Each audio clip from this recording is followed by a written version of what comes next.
L'avenir en commun par la planification écologique met à l'ordre du jour l'autonomie énergétique qui ne peut pas reposer sur le nucléaire. Nous sortirons du nucléaire et nous entrerons à 100% dans les énergies alternatives. Tout le monde va retrousser ses manches. Tout le monde va se creuser la cervelle.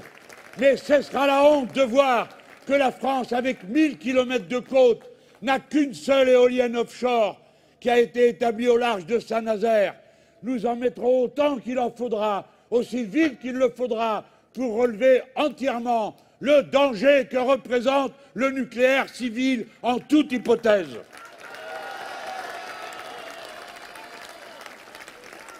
J'ai vu une phrase aussi qui m'a plu.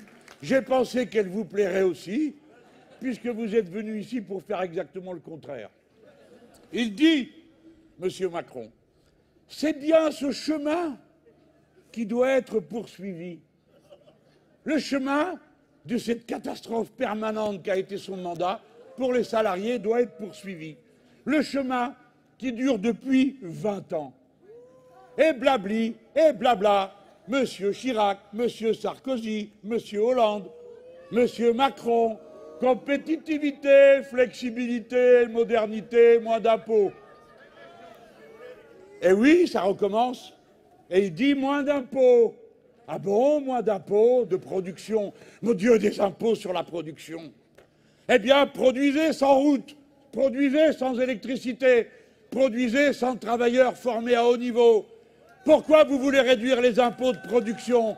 Vous avez déjà eu 10 milliards l'année dernière. Vous avez eu au total 124 milliards depuis que M. Macron est là. Vous en voulez encore? Pourquoi? Vous ne voulez plus qu'on ramasse les déchets? Vous ne voulez plus d'électricité? Vous ne voulez pas d'école pour vos gosses?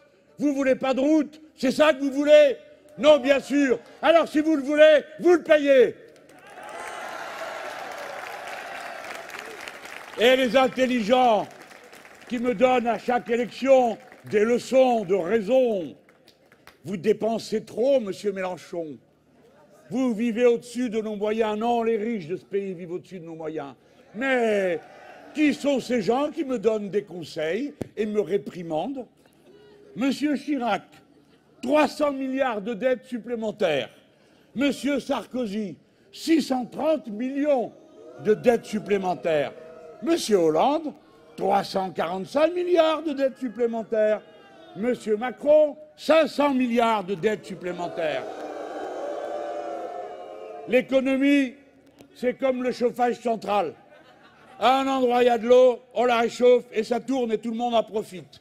Mais eux, ils ont inventé le chauffage central où quelques-uns se chauffent et tous les autres crèvent de froid. Il y a deux manières de gouverner. Couper dans les dépenses et créer du malheur, ou bien gouverner par les besoins, y répondre. Et à partir du moment où vous y répondez, vous faites tourner la grande machine de l'économie. Si vous distribuez des salaires, si vous augmentez le pouvoir d'achat en abaissant les prix du service public, si vous permettez à chacun de mieux manger, alors la machine se met à tourner. Ça crée des emplois, des petits bonheurs de toutes sortes. Et tous, vous pouvez faire des choix dans vos dépenses.